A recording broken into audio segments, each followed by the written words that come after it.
Green signal. హడ్కో నుంచి సిఆర్డీఏకి 11,000 కోట్ల అప్పు, జర్మనీకి చెందిన కేఎఫ్డబ్ల్యూ నుంచి 5,000 కోట్ల రుణం, మార్క్ఫెడ్ తీసుకునే 1,000 కోట్ల రుణానికి గ్యారంటీ, సిఆర్డీఏలో 33,137 కోట్లతో 45 పనులు గ్రీన్ సిగ్నల్.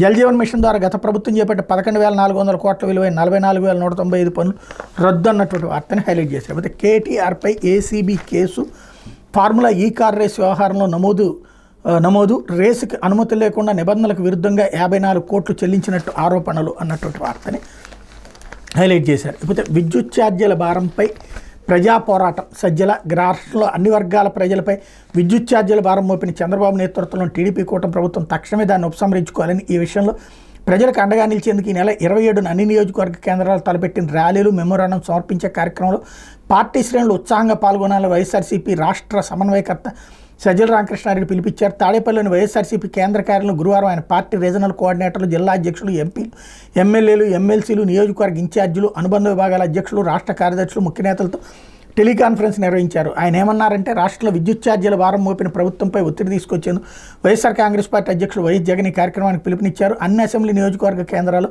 వైఎస్ఆర్సీపీ శ్రేణులు, అన్ని వర్గాల ప్రజలు సంయుక్తంగా ర్యాలీగా ఏఈ లేదా డిఈ కార్యాలయానికి వెళ్లి అధికారులకు మెమోరాండం సమర్పించాలి. గ్రామ స్థాయి నుంచి నియోజకవర్గ స్థాయి వరకు మొత్తం పార్టీ నాయకులు, ప్రజాప్రతినిధులు, కార్యకర్తలు ఈ కార్యక్రమాల్లో ఉత్సాహంగా పాల్గొనాలి. ఇది అన్ని వర్గాల ప్రజలకు అండగా నిలబడాల్సిన సమయం.